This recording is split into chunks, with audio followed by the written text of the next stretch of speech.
एवमुमापतिं सुरगुरुं वन्दे जगत्कारणम् वन्दे पन्नगभूषणं मृगधरम् वन्दे पशूनां पतिम् वन्दे सूर्यशशाङ्कवन्निनयनम् वन्दे मुकुन्दप्रियम् वन्दे भक्तजनाश्रयं च वरदम् वन्दे शिवं शङ्करम्। द्वादश ज्योतिर्लिंग स्तोत्रम्। ॐ सौराष्ट्रे सोमनाथं च श्रीशैले मल्लिकार्जुनम् उज्जयिन्यां महाकालम् ओङ्कारं ममलेश्वरम् वरल्यां वैद्यनाथं च डाकिन्यां भीमशङ्करम् सेतुबन्धे तु रामेशं नागेशं दारुकावने वाराणस्यां तु विश्वेशं त्र्यम्बकं गौतमीतटे हिमालये तु केदारं घुष्मेशं च शिवालये एतानि ज्योतिर्लिङ्गानि सायं प्रातः पठेन्नरः सप्तजन्मकृतं पापं स्मरणेन विनश्यति।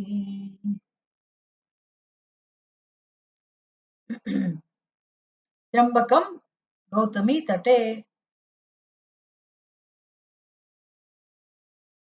तो गौतमी तट पर જે ત્રંબકેશ્વર નામનું જ્યોતિર્લિંગ છે એની કથા આપણે સાંભળી રહ્યા છે સૂતજી પાસેથી।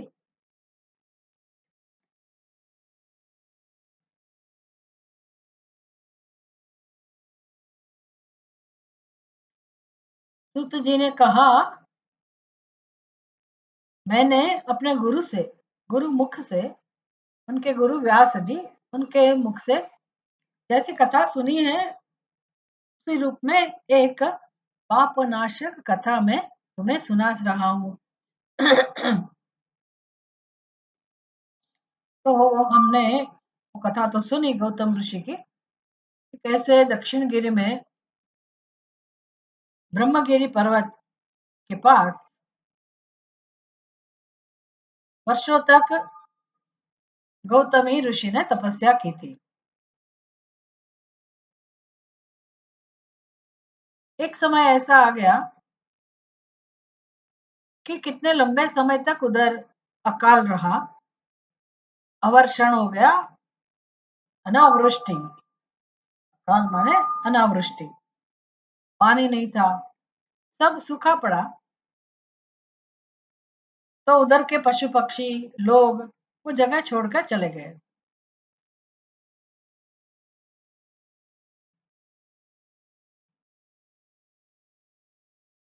गौतमी मुनि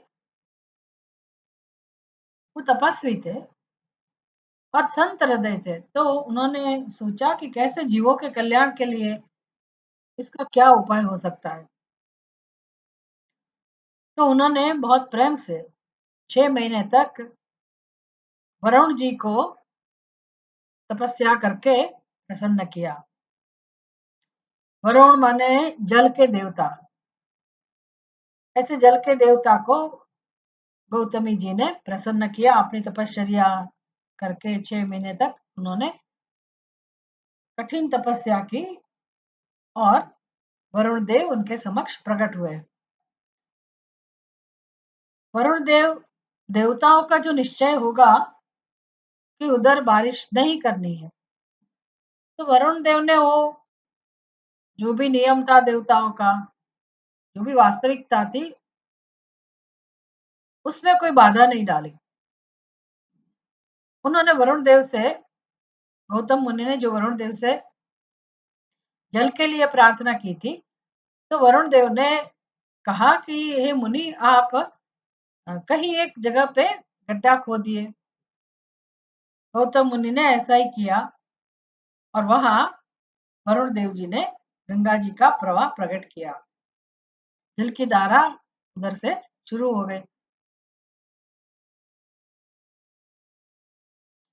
वो कैसे जल की धारा थी? तो अक्षय उसका स्वरूप था। अक्षय रहने वाला जल मैं तुम्हें देता हूं, ऐसा वरुण जी ने कहा और उधर जल का प्रवाह तैयार हो गया।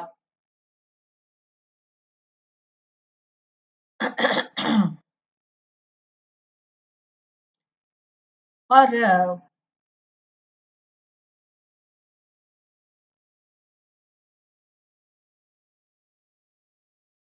वरुण जी ने कहा मुनि से, गौतम मुनि से, हे मुनि श्रेष्ठ, हे महामुने, कभी क्षीण न होने वाला यह जल तुम्हारे लिए तीर्थ रूप होगा और पृथ्वी पर तुम्हारे ही नाम से उसकी ख्याति होगी।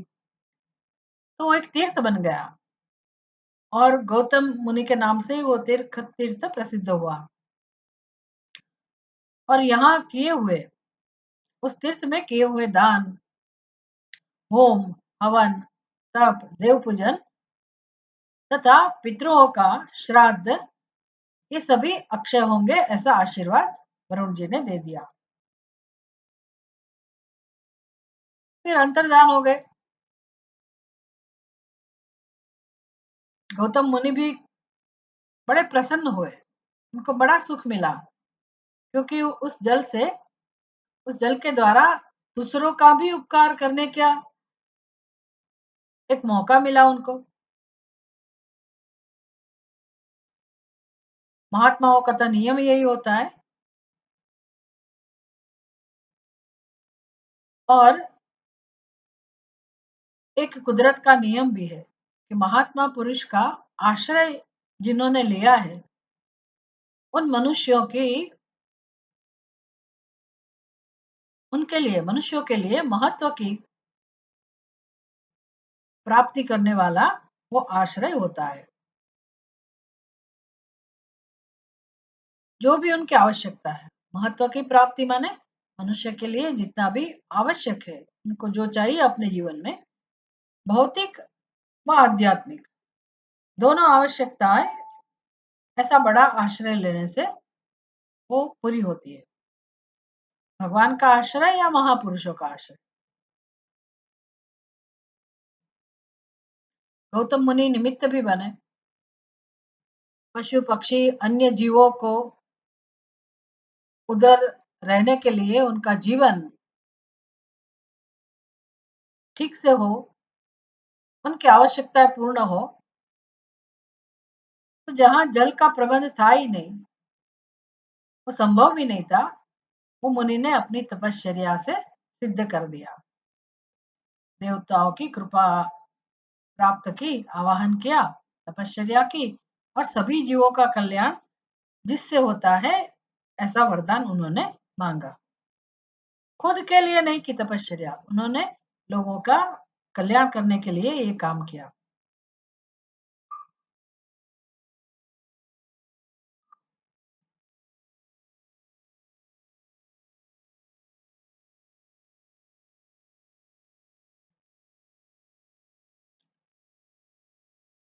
सूत जी ने बताया हमको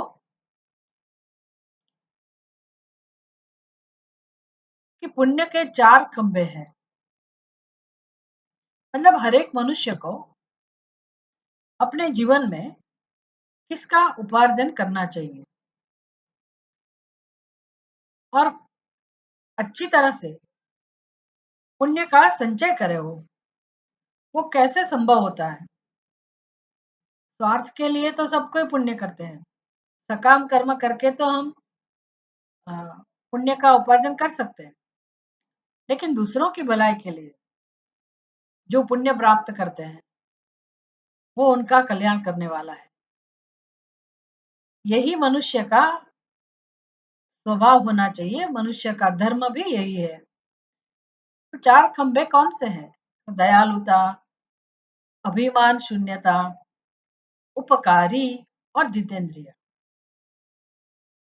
मतलब ये सब मनुष्य को प्राप्त करना है, उसको ही सिद्धि बोलते हैं, आध्यात्मिक सिद्धि। वो आध्यात्मिक सिद्धि भले ऐसे कही जाती हो, लेकिन वो भौतिक सुख का साधन भी है। गीता में भगवान समझाते हैं कि चित्त शुद्धि वह आध्यात्मिक उन्नति का साधन है और भौतिक उन्नति का भी साधन है। भौतिक उन्नति कहो या तो भौतिक उन्नति करने के बाद भी मनुष्य को जो आनंद चाहिए, मनुष्य जो सुख चाहता है, आनंद चाहता है, वो सिद्धियां तो प्राप्त कर ली, भौतिक उन्नति तो प्राप्त हो गई, लेकिन चित्त शुद्धि नहीं हुई तो भौतिक पदार्थों का सुख भी उसको नहीं मिलता है। इसलिए भौतिक सिद्धि प्राप्त करके जो सही अर्थ में जिसको हम सफल कहते हैं, कैसे मनुष्य सुखी हो, सुख का अनुभव करे, तो उसके लिए भी परम आवश्यक तो यही बात है कि उनका चित्त शुद्ध हो। और चित्त शुद्ध बचपन से ही हो ऐसा हो सकता है, लेकिन पूरी तरह से चित्त शुद्धि नहीं होती, नहीं तो जन्म लेने की आवश्यकता क्या थी। इसलिए कुछ काम रह गया है। और सभी लोगों की चित्त शुद्धि ऐसे नहीं होती है, वो तो कई जन्मों की सिद्धि, कई जन्मों के पुण्य, कई जन्मों के निष्काम कर्म करने के बाद ऐसी चित्त शुद्धि लेके मनुष्य जन्म लेता है। पर हर एक मनुष्य का ध्येय यही होना चाहिए, क्योंकि उसी से ही सुख शांति मिलती है। तो जीवन में क्या प्राप्त करना है, तो दयालुता, हमारा स्वभाव दयालु बने। स्वभाव से भले हम दयालु ना हो, लेकिन दयालु बनना है ऐसा हमारा ध्येय हो। अभिमान शून्य बनना है, अभिमान ही हमारा स्वभाव है, लेकिन अभिमान शून्य कैसे बनना है, उस दिशा में हमें काम करना है। वही एक पुरुषार्थ है जीवन का। और ऐसा पुरुषार्थ करने के लिए हमें कोई अ, अलग से कोई खास कोई समय निकालना है ऐसा नहीं है। सभी व्यवहार में हमारे अंदर एक दया का भाव प्रकट हो, ऐसे सावधानी पूर्वक हम व्यवहार करें, बस यही साधना है, इसको ही साधना कहते हैं। तो दयालुता हमारे अंदर प्रकट हो, हमारा अभिमान निराभिमान हम बने, धीरे धीरे हम सीखे। और परिस्थितियां भी हमको यही सिखाती है। सभी परिस्थितियां हमारे पास यही अपेक्षा रखती है कि कैसे हम अभिमान से मुक्त हों, तभी शांति मिलती है। तो ये एक सिद्धि है, अभिमान शून्य बनना, निराभिमानता, अपना स्वभाव बने, वो एक ध्येय होना चाहिए जीवन का, या तो एक पुरुषार्थ है। और तीसरा खंबा है उपकारित्वम, उपकार करना, दूसरों के ऊपर उपकार करना।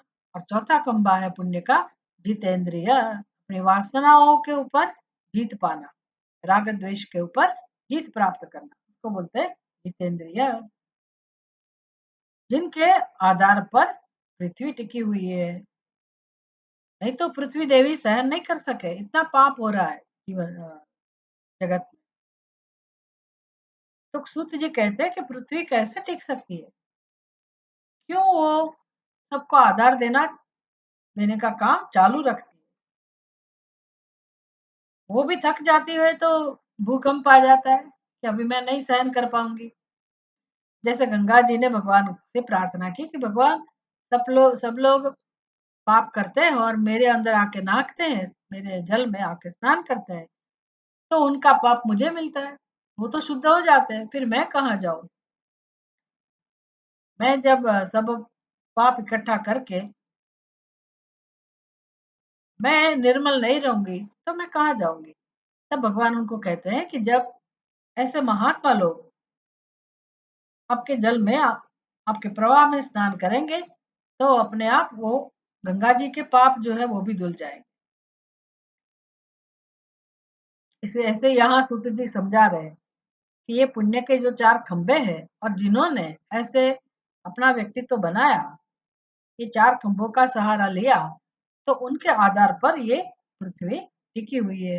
ये प्रशंसा है, सद्गुण की प्रशंसा है, आध्यात्मिक उन्नति की प्रशंसा है, और महात्माओं की, साधु जनों की भी ये प्रशंसा है। वो साधु कोई भी हो सकता है, एक गृहिणी भी हो सकती है और एक गृहस्थी हो सकता है। साधु माने कोई विशेष रंग के कपड़े पहनने वाला व्यक्ति नहीं। वो जो जिन्होंने ऐसे वस्त्र धारण किए वो भी साधु है, और जो घर में रह के अपना पवित्र जीवन बिता रहे वो भी साधु है। वो बनना पड़ता है, ये हमारे जीवन का ध्येय है, पुरुषार्थ। गौतम मुनि बहुत प्रसन्न थे, तो फिर उन्होंने क्या काम शुरू किया, उस दुर्लभ जल को पाकर वो तो अपने नित्य नैमित्तिक कर्म करने में लग गए। धर्म था ना उनका, वो सब कर्तव्य था। उन्होंने होम वगैरह, होम की सिद्धि के लिए, पूजा के लिए जो जो पदार्थ चाहिए, द्रव्य सामग्री चाहिए, होम में आहुति देने के लिए धान चाहिए, पूजा के लिए पुष्प चाहिए, काफी सारी सामग्री चाहिए, तो वो सब सामग्री जुटाने के लिए उन्होंने खेती शुरू कर दी। जमीन में तरह तरह के धान्य, भांति भांति के वृक्ष और अनेक प्रकार के फल फूल वहां उन्होंने उगाए।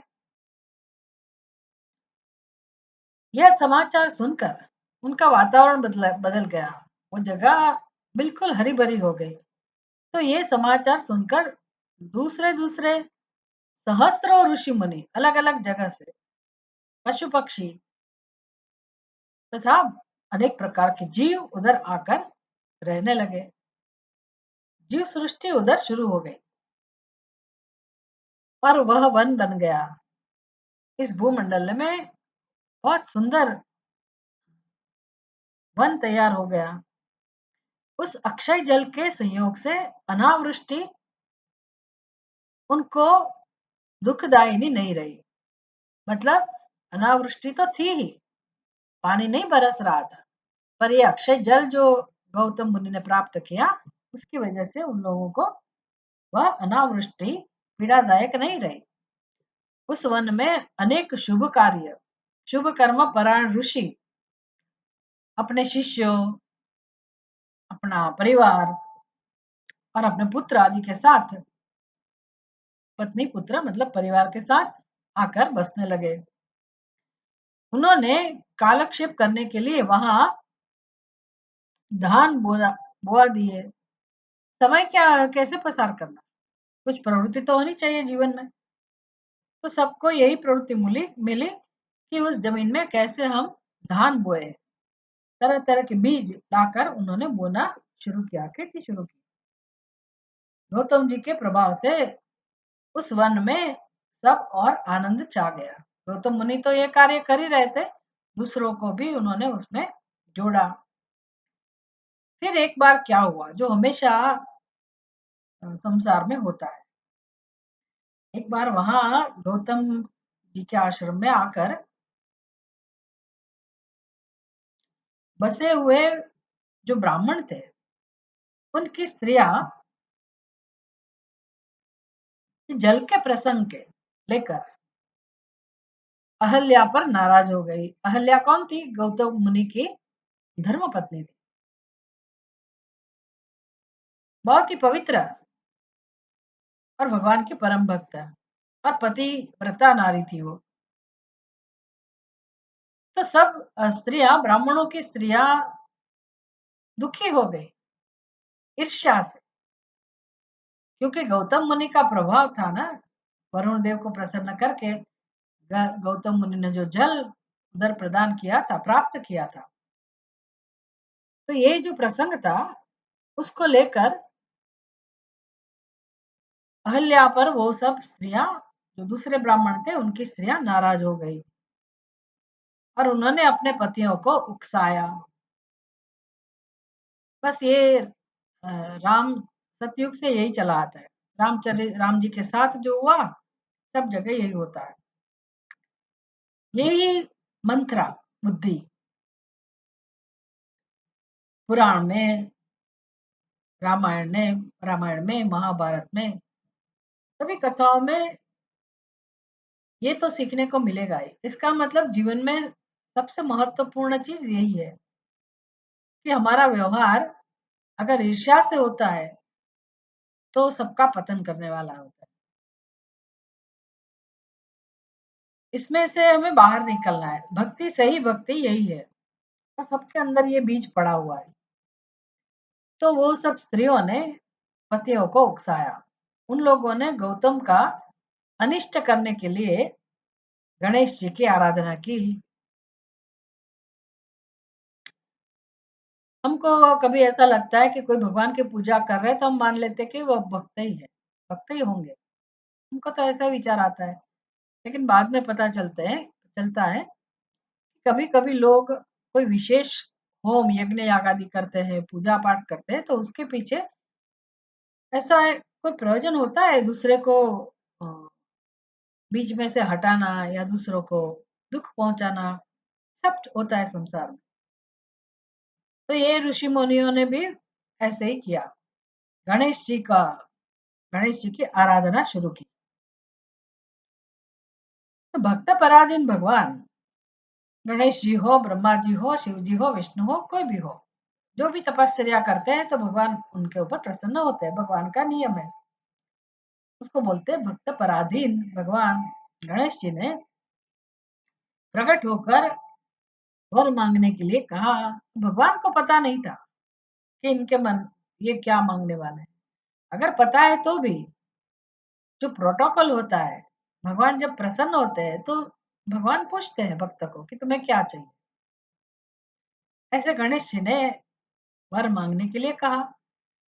तब ये ब्राह्मण बोले, हे भगवान, यदि आप हमें वर देना चाहते हैं तो ऐसा कोई उपाय कीजिए जिससे समस्त ऋषि डांट फटकार डांट फटकार कर गौतम को आश्रम से बाहर निकाल दे।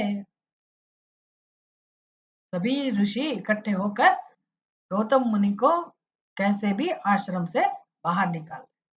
उसको डांट फटकारो, कुछ भी हो, ऐसा कुछ घटना हो, निमित्त कुछ ऐसा बने कि जिससे सभी ऋषि गुस्से हो जाए और गौतम मुनि को डांट फटकारे और फिर मुनि को उधर से जाना पड़े। ऐसा कुछ कीजिए। तो गणेश जी तो दुखी हो गए। गणेश जी ने कहा, ऋषियों, तुम सब लोग सुनो, इस समय तुम उचित कार्य नहीं कर रहे हो। बिना किसी अपराध से, बिना किसी अपराध के उन पर क्रोध करने के कारण तुम्हारी हानि ही होगी। कोई अपराध तो है नहीं गौतम मुनि का, फिर भी आप इनके ऊपर इतना गुस्सा करते हैं और ऐसा कार्य कर रहे हैं, तो हानि तो तुम्हारी ही होनी।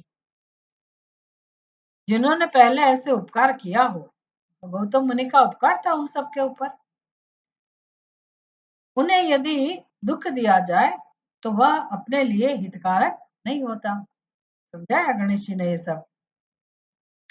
जब उपकारी को दुख दिया जाता है तब उससे इस जगत में अपना ही नाश होता है। रूल बता दिए गणपति महाराज। गणेश जी ने ये पक्का जो नियम है जगत का वो दिखा दिया। क्या नियम है?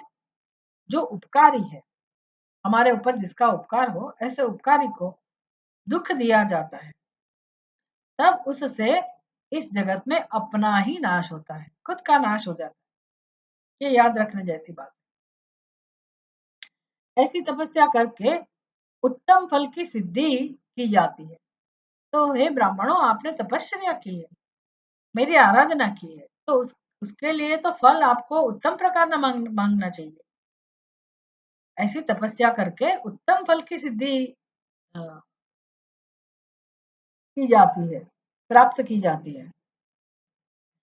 स्वयं ही शुभ फल का परित्याग करके अहितकारक फल को नहीं ग्रहण किया जाता। तो अपना जिसमें हित हो, स्वयं ही शुभ फल का परित्याग करके जिसमें हित है वो उसका ही त्याग कर देते हो, और अहितकारक फल को आप मांग रहे हैं, तो ऐसा नहीं किया जाता। ब्रह्मा जी ने जो यह कहा है कि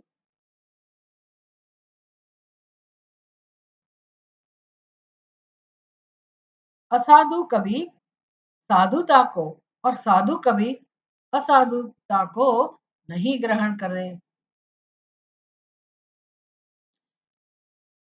गणेश जी याद दिलाते हैं कि ब्रह्मा जी का नियम है, ब्रह्मा जी ने ऐसे समझाया है कि असाधु कभी साधुता को और साधु कभी असाधुता को नहीं ग्रहण करे, नहीं ग्रहण करता।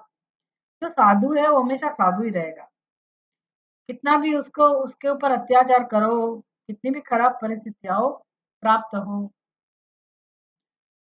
तो ऐसी स्थिति में भी वो कभी असाधु नहीं बन सकते, बन ही नहीं सकते। वो लोग भी कितना सिखाए उनको, तब भी वो अपने आप को बदल नहीं सकते। जो साधु है वो हमेशा साधु ही रहेंगे, और जो असाधु है उसको कितना भी समझाओ कि आप दूसरों के प्रति अ, दया भाव रखो, करुणा रखो, कुछ सत्कर्म करो, वो कभी नहीं कर सकते।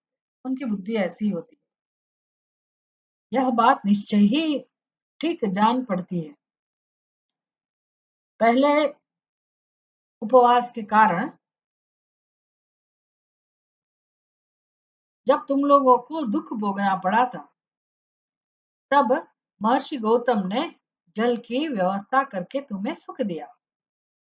गणेश जी कह रहे हैं कि ब्राह्मणों, जब पानी नहीं आ रहा था, पानी का अभाव था, और आप लोगों को जब पानी नहीं है तो भोजन भी नहीं मिलेगा, तो उपवास करना पड़ता था। ऐसी दुखी स्थिति थी सब लोगों की। तब गौतम मुनि ने तपश्चर्या करके आप सबके लिए ही ये वर मांगा और उपलब्ध कराया भोजन भी। तो उनका उपकार है, और तुमको सुख दिया गौतम मुनि ने, ये सब उपकार है उनका। परंतु इस समय तुम सब लोग उन्हें दुख दे रहे हो। संसार में ऐसा कार्य करना कदापि उचित नहीं है। इस बात पर तुम सब लोग सर्वथा विचार कर लो। स्त्रियों की शक्ति से मोहित हुए तुम लोग यदि मेरी बात नहीं मानोगे, तो तुम्हारा यह वर्ताव गौतम के लिए अत्यंत हितकारक ही होगा। गणेश जी क्या कह रहे हैं कि ब्राह्मण लोग, तुम खुद ने ये निर्णय नहीं लिया होगा। जो आपकी पत्नी है उन्होंने ही आपको उकसाया है और ऐसा निर्णय लेने के लिए परवश बनाया। तो आप अगर उनको सुनेंगे और सही जो समझ है उसको उसका स्वीकार नहीं करोगे और बुरा ही करोगे गौतम मुनि के लिए, तो मैं तो ऐसा ही करूंगा जो गौतम मुनि के लिए अत्यंत हितकारक है, वही मैं तो करूंगा। भगवान तो ऐसा ही कहेंगे ना, उसमें कोई संशय नहीं है। ये मुनि श्रेष्ठ गौतम तुम्हें पुनः निश्चय ही सुख देंगे। भले आप उनको दुख दे, लेकिन गौतम मुनि तो आपको बाद में भी सुखी देंगे, क्योंकि उनका स्वभाव ही यही है। अतः उनके साथ छल करना कदापि उचित नहीं है, इसलिए तुम लोग कोई दूसरा वर मांगो। गणेश जी ने तो स्पष्ट बोल दिया। सूत जी कहते, ब्राह्मणों, महात्मा गणेश ने ऋषियों से जो यह बात कही, वह यद्यपि उनके लिए हितकारक थी, तो भी उन्होंने इन्हें स्वीकार नहीं किया। तब भक्तों के अधीन होने के कारण शिव कुमार यानी गणेश जी ने कहा, तुम लोगों ने जिस वस्तु के लिए प्रार्थना की है उसे मैं अवश्य करूंगा। पीछे जो होनहार होगी वह होकर ही रहेगी। गणेश जी ने बोल दिया, आपका भला नहीं होने वाला है, मैं करूंगा, क्योंकि आपने तपस्या की, वरदान मांग रहे, तो ठीक है मैं ऐसा ही करूंगा, लेकिन आपका भला उसमें नहीं होगा। ऐसा कहकर ये अंतर्धान हो गए। मुनीश्वरों, उसके बाद उन दुष्ट ऋषियों के प्रभाव से तथा उन्हें प्राप्त हुए वर के कारण जो घटना घटित हुई उसे सुनो। अभी सूत जी कथा को आगे सुना रहे। वहां गौतम के खेत में जो धान और जौ थे, उनके पास गणेश जी की गणेश जी एक दुर्बल गाय बनकर आए। गणेश जी ने क्या व्यवस्था की, गणेश जी दुर्बल गाय का रूप लिया और वहां गौतम जी के खेत में, जहां धान लहरा रहे थे, जौ भी था, दूसरा धान भी था, उनके पास गणेश जी ऐसे गाय बनकर गए। दिए हुए वर के कारण वह गौ कांपती हुई, क्योंकि गणपति को भी ये पसंद नहीं था, पर भी वरदान दे दिया, क्या करे। तो गाय का रूप तो लिया, लेकिन वो जो गौवा है वो कांपती हुई वहां जाकर धान और जौ चरने लगी। उसी समय देववश गौतम जी वहां आ गए। वे तो दयालु थे, इसलिए मुट्ठी भर तिनके लेकर उन्हीं से उस गौ को हाँकने लगे। मतलब गौतम मुनि ने गाय को मारा बारा नहीं, उधर से भागाने की कोशिश नहीं की। दयालु थे। मारना तो उनसे शक्य था ही नहीं, हिंसा तो उनसे शक्य थी ही नहीं। तो उन्होंने दो चार दिन के लिए और गाय को ऐसे ऐसे करने लगे, उनको हाँकने लगे गाय को। उन तिनकों का स्पर्श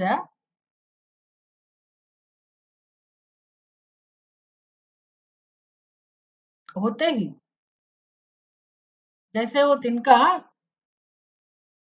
गाय को छुआ, तो तिनका का स्पर्श होते ही गौ पृथ्वी पर गिर पड़ी और ऋषि के देखते देखते ही उसी क्षण मर भी गई। वो गाय तो मर गई। अभी दूसरे दूसरे ब्राह्मण जो द्वेषी थे, जिन्होंने गणपति को प्रसन्न किया था, गणेश जी की आराधना की थी, उनको हटाने के लिए वो सब और उनकी दुष्ट स्त्रियां, ये सब लोग वहां छिपे हुए सब कुछ देख रहे थे। उस गौ के गिरते ही वे सब के सब लोग बोल उठे, गौतम ने यह क्या कर दिया, गौतम ने यह क्या कर डाला। गौतम जी आश्चर्यचकित हो गए। अहल्या को बुलाकर व्यथित हृदय से दुख पूर्वक बोले, देवी यह क्या हुआ, कैसे हुआ। जान पड़ता है परमेश्वर मुझ पर कुपित हो गए। अब क्या करूं, कहाँ जाऊं, मुझे हत्या लग गई। बेचारे गौतम मुनि डर गए और अहल्या को बुलाया। दो व्यथित होकर उन्होंने कहा कि मेरे से यह क्या कार्य हो गया, अब तो मुझे गौ हत्या लग गई। इसी समय ब्राह्मण और उनकी पत्नियां गौतम को डांटने और दुर्वचन द्वारा अहल्या को पीड़ित करने लगे। उनके दुर्बुद्धि शिष्य और पुत्र भी गौतम को बार बार फटकाने और धिक्कारने लगे। बस अब तो क्या कहना, शुरू हो गया युद्ध। युद्ध नहीं कहते हैं, गौतम मुनि तो कुछ सामना नहीं कर रहे थे, वो तो बेचारे डर ही गए थे। वो तो आश्चर्यचकित हो गए थे और व्यथित हो गए। और इन लोगों ने नहीं छोड़ा, ब्राह्मणों ने, ब्राह्मणी पत्नी ने, उनके पुत्रों ने, सब टूट पड़े उनके ऊपर और कह रहे अब तुम्हें अपना मुंह हमें नहीं दिखाना चाहिए, यहाँ से जाओ, यहाँ से जाओ जाओ। गो हत्यारे का मुंह देखने पर तत्काल वस्त्र सहित स्नान करना चाहिए। जब तक तुम इस आश्रम में रहोगे तब तक अग्निदेव और पितृ हमारे दिए हुए किसी भी हव्य काव्य को ग्रहण नहीं करेंगे। इसलिए पापी गो हत्यारे, तुम परिवार सहित यहाँ से अन्यत्र चले जाओ, विलंब ना करो। बस यही प्लानिंग थी ना उनकी। तो उन्होंने डांटना फटकारना शुरू कर दिया गौतम मुनि को और वहां से चले जाने के लिए कहा। सूत जी कहते हैं, ऐसा कहकर उन सब ने उन्हें पत्थरों से मारना आरंभ किया। वे गालियां दे देकर गौतम और अहल्या को सताने लगे। उन दुष्टों के मारने और धमकाने पर गौतम बोले, हे मुनियों, मैं यहाँ से अन्यत्र जाकर रहूंगा। ऐसा कहकर गौतम उस स्थान से तत्काल निकल गए और उन सब की आज्ञा से एक कोस दूर जाकर उन्होंने अपने लिए आश्रम बनाया। वहां भी जाकर उन ब्राह्मणों ने कहा, जब तक तुम्हारे ऊपर हत्या लगी है तब तक तुम्हें कोई यज्ञ यागादि कर्म नहीं करना चाहिए। किसी भी वैदिक देव यज्ञ या पितृयज्ञ के अनुष्ठान का तुम्हें अधिकार नहीं रह गया है। मुनिवर गौतम उनके कथन अनुसार किसी तरह एक पक्ष बिताकर उस दुख से दुखी हो बारंबार उन मुनियों से अपनी शुद्धि के लिए प्रार्थना कर ले।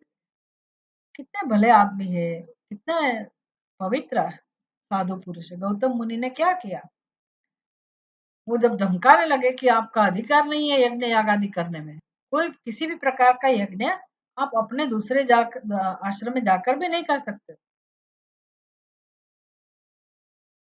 तो कैसे भी उन्होंने एक पक्ष 15 दिन जैसा समय बिताकर उस दुख से दुखी हो बारंबार उन मुनियों से अपनी शुद्धि के लिए प्रार्थना करने लगे। उनके दीन भाव से प्रार्थना करने पर उन ब्राह्मणों ने कहा, गौतम, तुम अपने पाप को प्रकट करते हुए 3 बार सारी पृथ्वी की परिक्रमा करो, फिर लौटकर जहां एक महीने तक यहाँ 1 महीने तक व्रत करो। उसके बाद इस ब्रह्मगिरी की 101 परिक्रमा करने के पश्चात तुम्हारी शुद्धि होगी। बताओ, ये ब्राह्मणों ने गौतम मुनि को ये सब करने को कहा। 3 बार सारी पृथ्वी की परिक्रमा, लौटकर 1 महीने तक व्रत करना, उसके बाद उस ब्रह्मगिरी की 101 परिक्रमा करने के बाद में तुम्हारी शुद्धि होगी। अथवा यहाँ से, अथवा यहाँ गंगा जी को ले आकर, एक ऑप्शन भी दिया, अथवा यहाँ गंगा जी को ले आकर उन्हीं के जल से स्नान करो तथा 1 करोड़ पार्थिव लिंग बनाकर महादेव जी की आराधना करो। 1 करोड़ पार्थिव लिंग बनाकर महादेव जी की आराधना करो। गंगा जी को यहाँ ले आओ, उसमें स्नान करो और 1 करोड़ पार्थिव लिंग बनाकर महादेव जी की आराधना करो। फिर गंगा में स्नान करके इस पर्वत की 11 बार परिक्रमा करो। तत्पश्चात 100 घड़ों के जल से पार्थिव शिवलिंग को स्नान कराने पर तुम्हारा उद्धार होगा। कैसे कड़क नियम बनाए। उन ऋषियों के इस प्रकार कहने पर गौतम मुनि ने कहा, बहुत अच्छा। उनकी बात मान ली। वे बोले, मुनिवरों, मैं आप श्रीमानों की आज्ञा से यहाँ पार्थिव पूजन तथा ब्रह्मगिरी की परिक्रमा करूंगा। ऐसा कहकर मुनि श्रेष्ठ गौतम ने उस पर्वत की परिक्रमा करने के पश्चात पार्थिव लिंगों का निर्माण करके उनका पूजन किया। साध्वी अहल्या ने भी साथ रहकर यह सब कुछ किया। उस समय शिष्य प्रशिष्य उन दोनों की सेवा करते थे। गौतम मुनि के शिष्य भी थे ना, प्रशिष्य भी थे, वो सब उनकी सेवा करते थे। अभी कहानी कैसे आगे बढ़ती है। पत्नी सहित गौतम की आराधना से संतुष्ट होकर भगवान शिव का उन्हें दर्शन देना, गंगा को वहां स्थापित करके स्वयं भी स्थिर होना, बृहस्पति के सिंह राशि पर आने पर गंगा जी के विशेष महात्म्य को स्वीकार करना, गंगा का गौतमी या गोदावरी, गौतमी नदी मान ले गोदावरी, गोदावरी नाम से और शिव का त्र्यंबक ज्योतिर्लिंग के नाम से विख्यात होना तथा इन दोनों की महिमा भी ऐसे टॉपिक दिया है। कहानी आगे बढ़ती है। सूत जी कहते हैं,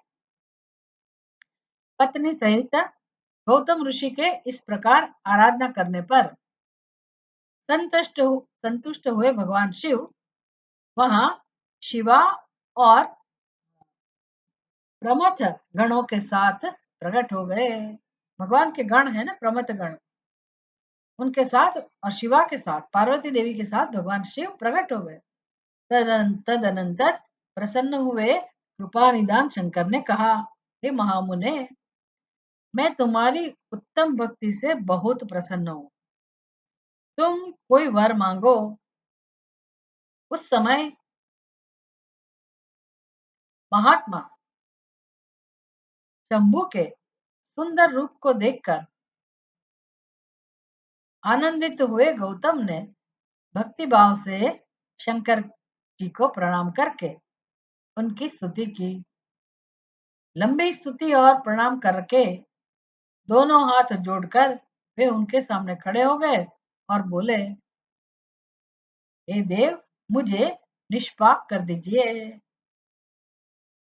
कितना क्रूर है ना ये समाज, कैसे भी व्यक्ति को पापी साबित करने पर तुले हुए लोग।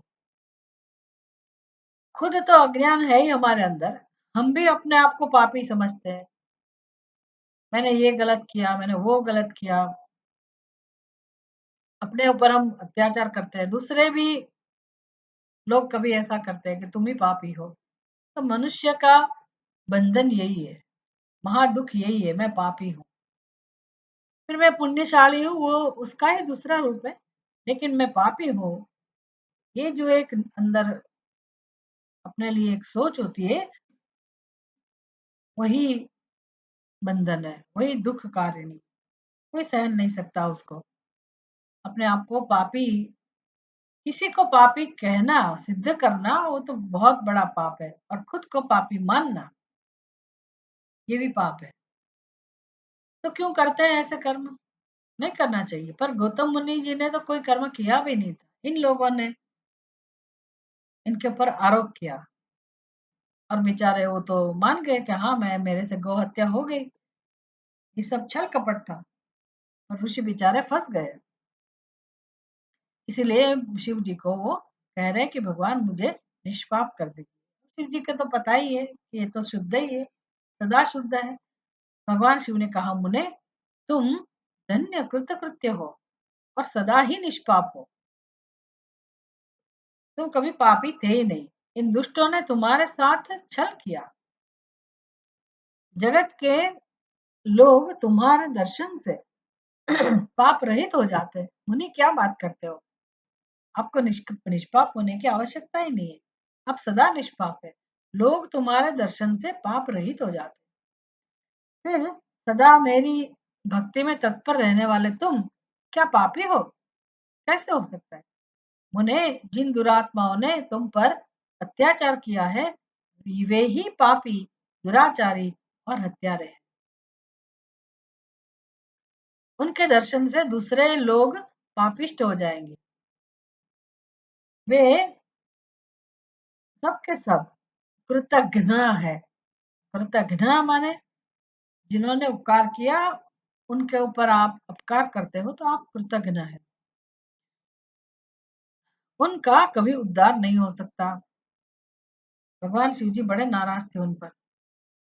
ये कथाएं हमारे लिए है, शिक्षण के लिए, कि जब हम भी ऐसा कर्म कर लेते हैं, दुर्बुद्धि के कारण, कुबुद्धि के कारण, कुमति के कारण, कुसंग के कारण, किसी के कहने पर आकर हम निर्दोष को जब सजा देते हैं या उनके लिए बुरे वचन, बुरे शब्दों का प्रयोग करते हैं, तो भगवान शिव जी वो सहन नहीं कर पाते।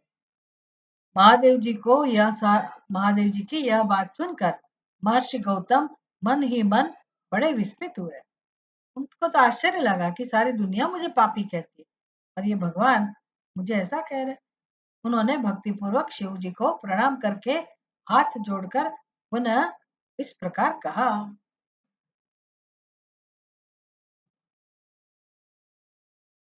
क्या कहा?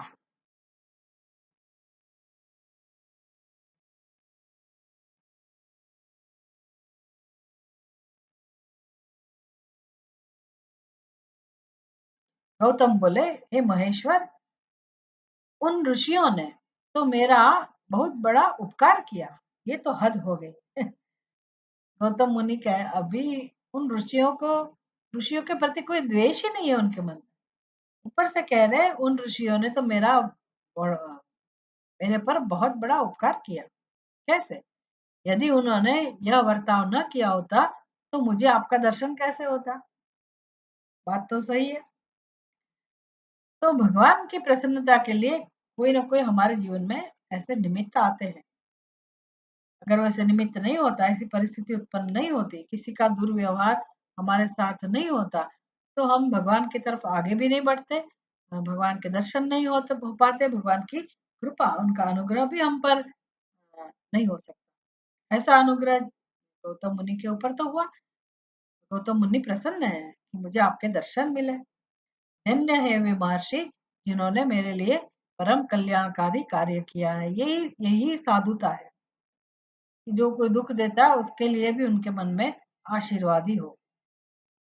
वो आशीर्वाद दे रहे कि उनको वो तो कल्याणकारी है, उन्होंने कल्याणकारी काम किया है।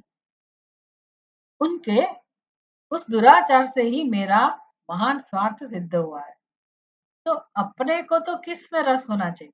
कणान जी महाराज हमेशा कहा करते हैं, अपने आपा, अपने आपा में आप खुश रहो, अपने आपा को ही महत्व दे, उनके लिए ही आपका जीवन हो। अपना आपा माने अपना आत्मस्वरूप, उससे आप संतुष्ट रहे।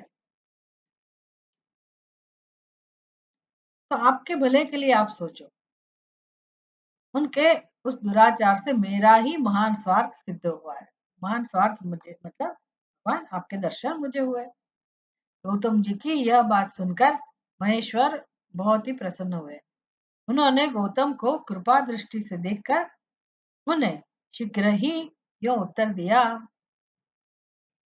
भगवान शिव जी बोले, हे विप्रवर, विप्रवर माने ब्राह्मणों में श्रेष्ठ, तुम धन्य हो, सभी ऋषियों में श्रेष्ठतर हो।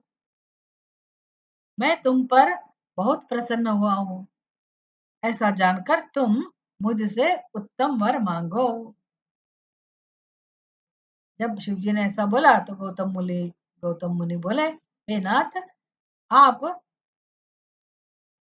सच कहते हैं, तथापि 5 आदमियों ने जो कह दिया था, कर दिया मैंने, वह अन्यथा नहीं हो सकता। अतः जो हो गया तो भले। हे देवेश, यदि आप प्रसन्न हैं तो मुझे गंगा प्रदान कीजिए। तो उनका मन तो शुद्ध हो गया गौतम मुनि का। शिवजी ने जब बोला कि ये ब्राह्मणों ने जो तुम्हारे साथ छल पूर्ण व्यवहार किया है, पर गौतम मुनि तो कह रहे मेरा तो भला ही हुआ ना, बस। तो उन्होंने जो कहा था तो मैंने कर दिया, कोई बात नहीं, हो गया सो हो गया। पर हे भगवान, आप मेरे ऊपर प्रसन्न हैं तो मेरे लिए गंगा जी प्रकट कर दीजिए, मुझे गंगा प्रदान कीजिए, और ऐसा करके लोक का महान उपकार कीजिए। तो खुद तो मात्र निमित्त बन रहे हैं और भगवान को कह रहे हैं, भगवान आप लोगों के ऊपर उपकार कीजिए, सबको जल की आवश्यकता है, तो गंगा प्रदान कीजिए और ऐसा करके लोगों का महान उपकार कीजिए। आपको मेरा नमस्कार है, नमस्कार है। गौतम मुनि ने प्रार्थना की। यूं कहकर गौतम ने देवेश्वर भगवान शिव के दोनों चरणारविंद पकड़ लिए और लोकहित की कामना से उन्हें नमस्कार किया। तब शंकर देव ने पृथ्वी और स्वर्ग के सारभूत जल को निकालकर, जिसे उन्होंने पहले से ही रख छोड़ा था, और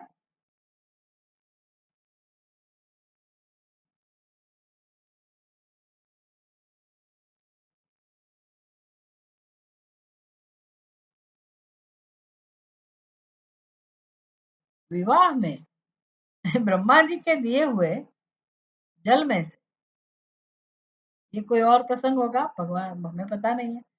विवाह में ब्रह्मा जी के दिए हुए जल में से जो कुछ शेष रह गया था, इसका मतलब है शिव जी का जब विवाह हुआ तो ब्रह्मा जी ने विष्णु भगवान के चरण कमल में से जो जल ब्रह्मा जी के कमंडलू में आया था, वही जल शिव जी को मिला होगा, तो शिव जी ने अपने पास रखा होगा। तो पहले से ही जो रखा था, और जो पृथ्वी और स्वर्ग का सारभूत जो जल है, जिसे उन्होंने पहले से ही रख छोड़ा था, और विवाह में ब्रह्मा जी के दिए हुए जल में से जो कुछ शेष रह गया था, वह सब भक्तवत्सल शंभु ने उन गौतम मुनि को दे दिया। उस समय गंगा जी का जल परम सुंदर स्त्री का रूप धारण करके वहां खड़ा हुआ। बोलिए गंगा मैया की जय। तब मुनिवर गौतम ने उन गंगा जी की स्तुति करके उन्हें नमस्कार किया। गौतम ही गंगा।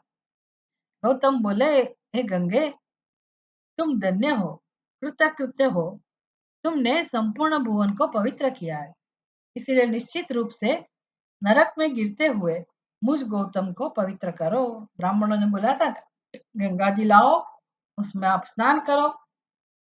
तो मुनि ने अपने आप को अपवित्र समझा और नम्र भाव से गंगा जी को प्रार्थना की कि हे गंगे, आप तो संपूर्ण भुवन को पवित्र करने वाली है, इसलिए निश्चित रूप से नरक में गिरते हुए मुझ गौतम को पवित्र करो। उनके मन में था ना, मैंने गौ हत्या की है, इसलिए अपने आप को नरकगामी समझ रहे थे। तदनंतर शिव जी ने गंगा से कहा, हे देवी, तुम मुनि को पवित्र करो, और तुरंत वापस न जाकर वैवस्वत मनु के 28वें कलयुग तक वहीं रहो। अभी तक है उधर गोदावरी। गंगा ने कहा, हे महेश्वर, यदि मेरा महात्म्य सब नदियों से अधिक हो और अंबिका तथा गणों के साथ आप भी यहाँ रहे, तभी मैं इस धरातल पर रहूंगी। गंगा जी भी महान है, शिव जी को भी साथ में रखना चाहती थी। तो उन्होंने शिव जी को बोला, आप और आपके गण और देवी अंबिका, उनके साथ आप भी यहाँ रहिए, तभी मैं रहूंगी।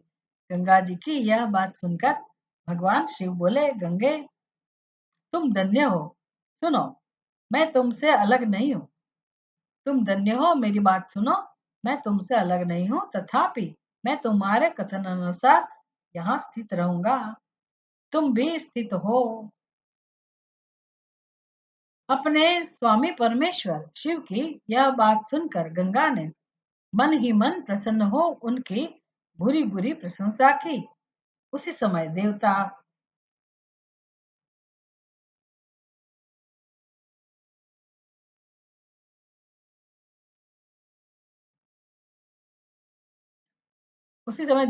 प्राचीन ऋषि, अनेक उत्तम तीर्थ और नाना प्रकार के देव वहां आ पहुंचे। उन सब ने बड़े आदर से जय जयकार करते हुए गौतम, गंगा तथा गिरिशाई शिव का पूजन किया। गौतम मुनि का पूजन किया, गंगा जी का पूजन किया, और भगवान शिव जी का पूजन किया। इन्होंने सभी देवता, प्राचीन ऋषि, अनेक उत्तम तीर्थ और नाना प्रकार के देव,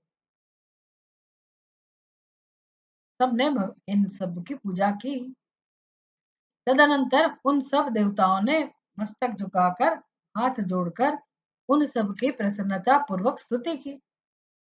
उस समय प्रसन्न हुई गंगा और गिरीश ने उनसे कहा, श्रेष्ठ देवताओं,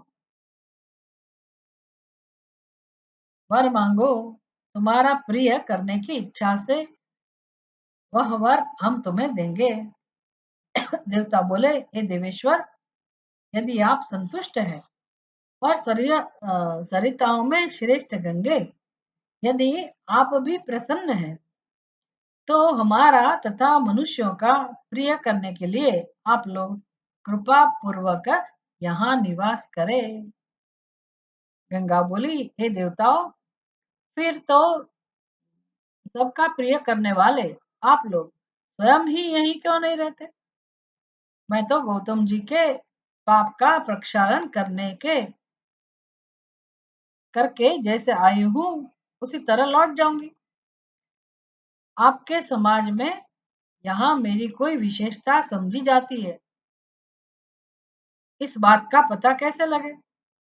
यदि आप यहाँ मेरी विशेषता सिद्ध कर सकोगे तो मैं अवश्य रहूंगी, इसमें संशय नहीं है। ये तो गंगा जी तो शरत रख दिया गंगा जी ने। वो कहने लगे कि आप भी महान है ऋषि मुनियों, आप सब लोग यहाँ क्यों निवास नहीं करते? आप सब लोग यहाँ इकट्ठे हुए हैं देवता लोग, तो आप भी सबका प्रिय करने के लिए यहाँ रह जाइए। मैं तो गौतम जी के पाप का प्रक्षालन करके जैसे आई हूँ उसी तरह लौट जाऊंगी।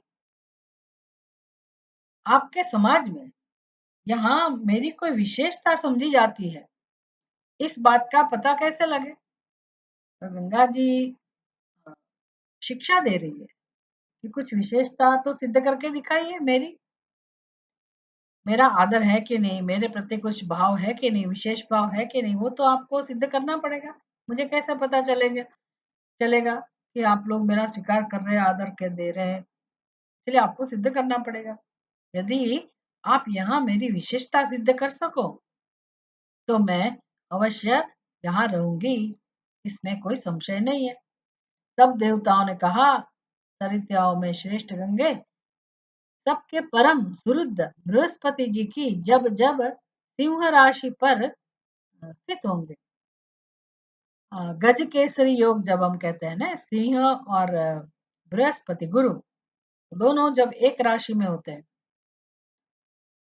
बृहस्पति जब जब सिंह राशि पर स्थित होंगे, तो गुरु ग्रह जब सिंह राशि में आता है, तब तब हम सब लोग यहाँ आया करेंगे, इसमें कोई संशय नहीं है। 11 वर्षों तक लोगों का जो पातक यहाँ प्रक्षालित होगा, उससे मलिन हो जाने पर हम उसी पाप राशि को धोने के लिए आदर पूर्वक तुम्हारे पास आएंगे। तो ये महात्म्य सिद्ध हो गया ना गंगा जी का। जब देवता लोग कहते हैं कि हम अपवित्र हो जाएंगे, हमारे पास जब ये पातक आ जाएगा तो उसको प्रक्षालित करने के लिए, पवित्र करने के लिए हम खुद आप में स्नान करेंगे, तुम्हारे पास आदर पूर्वक आएंगे। हमने यह सर्वथा सही बात कही है। सरिद्वरे महादेवी, अतः तुमको और भगवान शंकर को समस्त लोकों पर अनुग्रह तथा हमारा प्रिय करने के लिए यहाँ नित्य निवास करना चाहिए। गुरु जब तक शिव राशि पर रहेंगे तभी तभी तक हम यहाँ निवास करेंगे। उस समय तुम्हारे जल में त्रिकाल स्नान और भगवान शंकर का दर्शन करके हम शुद्ध होंगे, फिर तुम्हारी आज्ञा लेकर अपने स्थान में हम लौटेंगे। सूत जी कहते हैं, इस प्रकार इन देवताओं तथा महर्षि गौतम के प्रार्थना करने पर भगवान शंकर और सरिताओं में श्रेष्ठ गंगा दोनों वहां स्थित हो गए। वहां की गंगा गौतमी, उनका नाम है गंगा गौतमी, मतलब गोदावरी नदी नाम से विख्यात हुई और भगवान शिव का ज्योतिर्मय लिंग त्र्यंबक कहलाया। यह ज्योतिर्लिंग महान पातकों का नाश करने वाला है। उसी दिन से लेकर जब जब बृहस्पति सिंह राशि में स्थित होते हैं, तब तब सब तीर्थ क्षेत्र, देवता, पुष्कर आदि सरोवर, गंगा आदि नदियां तथा श्री विष्णु आदि देवगण अवश्य ही गौतमी के तट पर पधारते और वास करते हैं। वे सब जब तक गौतमी के किनारे रहते हैं तब तक अपने स्थान पर उनका कोई फल नहीं होता।